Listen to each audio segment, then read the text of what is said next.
Olá, está no ar o Boletim Legislativo com as principais notícias desta terça-feira. E em função do Dia Internacional pelo Fim da Violência contra a Mulher, a Câmara recebeu uma palestra com diversas autoridades para discutir o assunto. O encontro, que contou com a participação de representantes do Judiciário, Polícia Civil e Militar, além de vereadores, destacou a importância de políticas públicas em defesa da mulher e o papel dos órgãos de justiça e segurança em prol desta causa. No Dia Internacional pelo Fim da Violência contra a Mulher, a Câmara sediou um evento organizado pela Secretaria de Apoio Social ao Cidadão, que reuniu órgãos de segurança pública, da Justiça e representantes da sociedade civil para discutir o cenário da violência contra a mulher e a necessidade de políticas públicas na área. Esse painel de palestras abriu uma série de ações de conscientização programadas até o dia 10 de dezembro. Também participaram do evento as vereadoras Amélia Naomi e Juliana Fraga, o vereador Zé Luiz e o presidente da Câmara, Robertinho da Padaria. Para as vereadoras, abordar o tema com as instituições de poder é uma necessidade urgente. O fortalecimento dessa rede é fundamental para que a gente tenha aí o atendimento e acolhimento dessas mulheres e o registro dessas mulheres. Por exemplo, a violência sexual, ela chega primeiro nas escolas, né? São os professores e essa rede tem que estar preparada para esse olhar, né? Para que o município implemente as políticas públicas. Ainda tem muito que avançar, tem toda uma rede aí que precisa se articular para que a violência realmente diminua e acabe a violência contra a mulher e contra as crianças também, né? Então é fundamental essa rede, esses locais, escola, igreja, como ela falou, né, independente de religião, estarmos atentos a essa questão tão séria. Já o presidente da Câmara, vereador Robertinho da Padaria, afirmou serem inaceitáveis a violência e o desrespeito aos direitos da mulher. A Câmara Municipal ela faz o seu papel, né, vai estar junto nesse evento.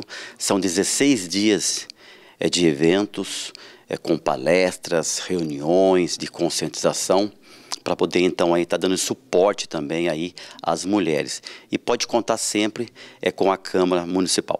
Durante as palestras, a juíza da Vara de Violência Doméstica e Familiar contra a Mulher de São José dos Campos, Márcia Faria Matei Loureiro, lembrou que o ciclo de violência é histórico-cultural, mas tanto a legislação quanto a rede protetiva têm avançado. Para ela, a educação escolar deve abordar o conceito de violência doméstica para gerar mudança de comportamento nas novas gerações. O promotor do Ministério Público, Luiz Fernando Guedes Ambrogi, afirmou que ao completar 13 anos de vigência, a Lei Maria da Penha foi bem sucedida em se tornar conhecida pela população.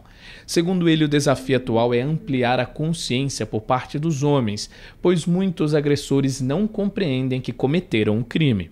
Já o defensor público Júlio Azevedo disse que a luta pelo fim da violência contra a mulher é a luta pelos direitos humanos e ressaltou a necessidade de as instituições discutirem conjuntamente novas medidas protetivas.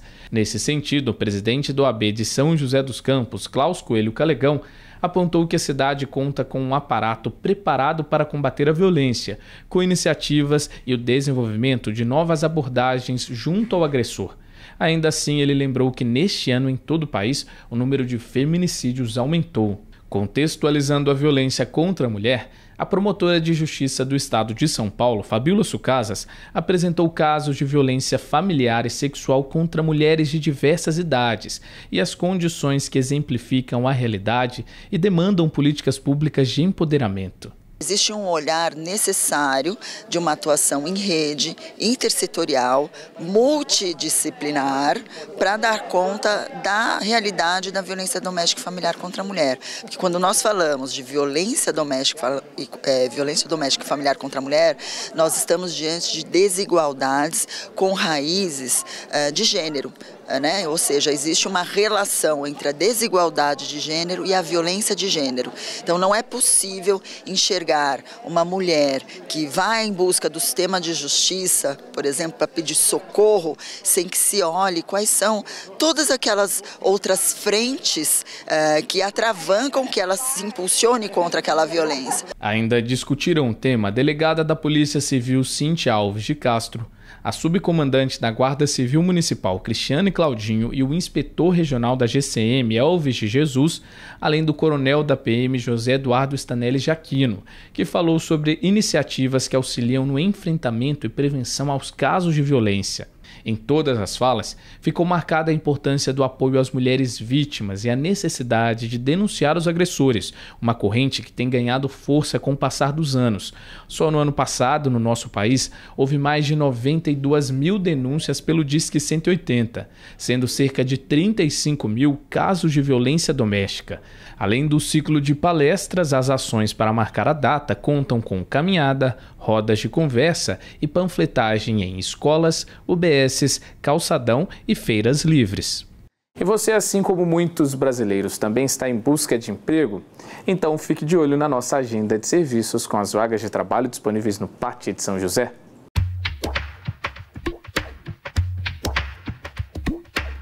O PAT, Posto de Atendimento ao Trabalhador de São José dos Campos, tem oportunidades de emprego para ascensorista, auxiliar de departamento pessoal, auxiliar mecânico de autos, borracheiro, cabeleireiro, consultor de vendas, costureira, empregada doméstica, encarregado de perecíveis, enfermeiro, manicure, mecânico de compressor de ar, operador de betoneira, pedreiro, técnico de enfermagem e vidraceiro. Para se candidatar, basta comparecer ao PAT levando RG, CPF, carteira de trabalho e o cartão cidadão. O PAT fica na Praça Afonso Pena, número 175, no centro.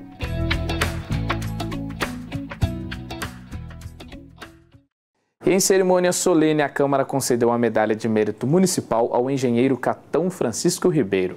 A proposta de autoria do vereador Juvenil Silvério é uma forma de homenagear a trajetória profissional do engenheiro, que também é responsável pelo projeto da Ponte Estaiada de São José dos Campos.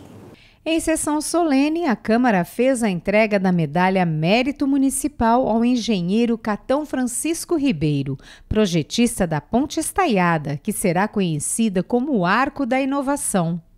A homenagem, realizada no plenário Mário Shows, foi proposta pelo vereador Juvenil Silvério.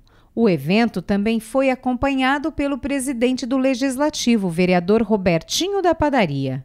O vereador Juvenil, autor da solenidade, destacou a trajetória do homenageado. Além de projetista do Arco da Inovação, Catão Francisco Ribeiro também elaborou projetos para as pontes estaiadas construídas sobre os rios Pinheiros, Paraná, Atibaia, todos em São Paulo, e também exemplos em outros estados. Para Juvenil, a obra em São José dos Campos, além da beleza arquitetônica, precisa ser valorizada pelo desenvolvimento da mobilidade urbana da cidade. Para São José, além da beleza arquitetônica que vamos ter, né, que já estamos vendo, né, obviamente, além da função social daquela obra, porque todos sabemos a quantidade de veículos, pessoas que transitam naquele lugar. Então, reunindo tudo isso, eu percebo a humildade, a simplicidade que o trouxe aqui a São José dos Campos. Então, muito mais do que um profissional, muito mais do que uma pessoa experiente, muito mais do que serviços já prestados mundo afora, muito mais do que reconhecimento, é essa humildade de poder vir a São José dos Campos e poder apresentar para as pessoas esse projeto. Então, para nós, Catão, e para mim particularmente, poder ser vereador em São José, e poder, nesse momento, render esta homenagem à Vossa Excelência é motivo de grande orgulho. E o currículo do homenageado é extenso. Catão Francisco Ribeiro nasceu em São Paulo, formou-se em Engenharia Civil pela Escola Politécnica da Universidade de São Paulo e é considerado o pai das pontes estaiadas.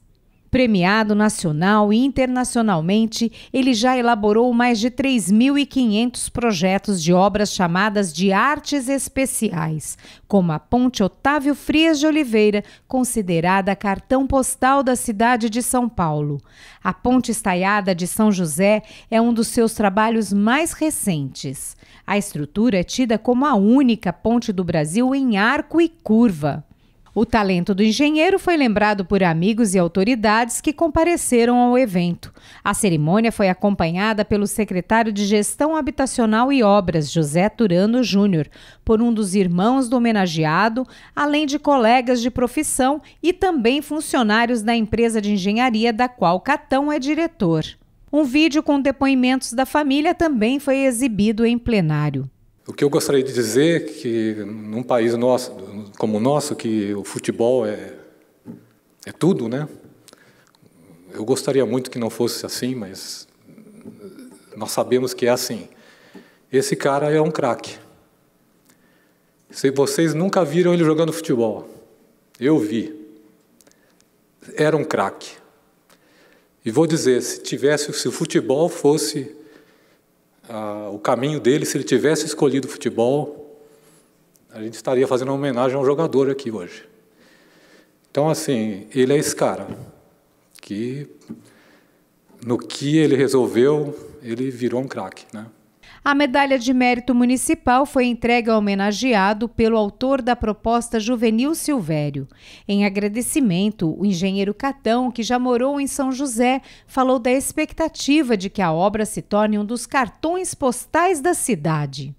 Eu agradeço muito esse prêmio, queria agradecer aqui a todos da Câmara que me deram esse prêmio e me sinto muito honrado. Se você procurar no mundo, você não vai achar uma obra igual a essa em São José dos Campos. Então ela pode vir a ser um cartão postal da cidade e um orgulho da cidade. E fique agora com a previsão do tempo para a tarde de hoje e também amanhã, quarta-feira. A tarde desta terça será de sol entre nuvens e não deve chover. A máxima alcança os 29 graus, mínima 14. Já na quarta, apesar da manhã com sol, são esperadas pancadas de chuva que podem ser fortes e vir acompanhadas de trovoada durante a tarde. A temperatura máxima chega aos 30 graus, mínima 19. E esse foi o nosso boletim de notícias. Muito obrigado pela companhia. E só para reforçar, logo mais às 5h30 da tarde, a TV Câmara vai realizar a transmissão de mais uma sessão plenária. Fique ligado e acompanhe de perto o trabalho dos vereadores. Até a próxima!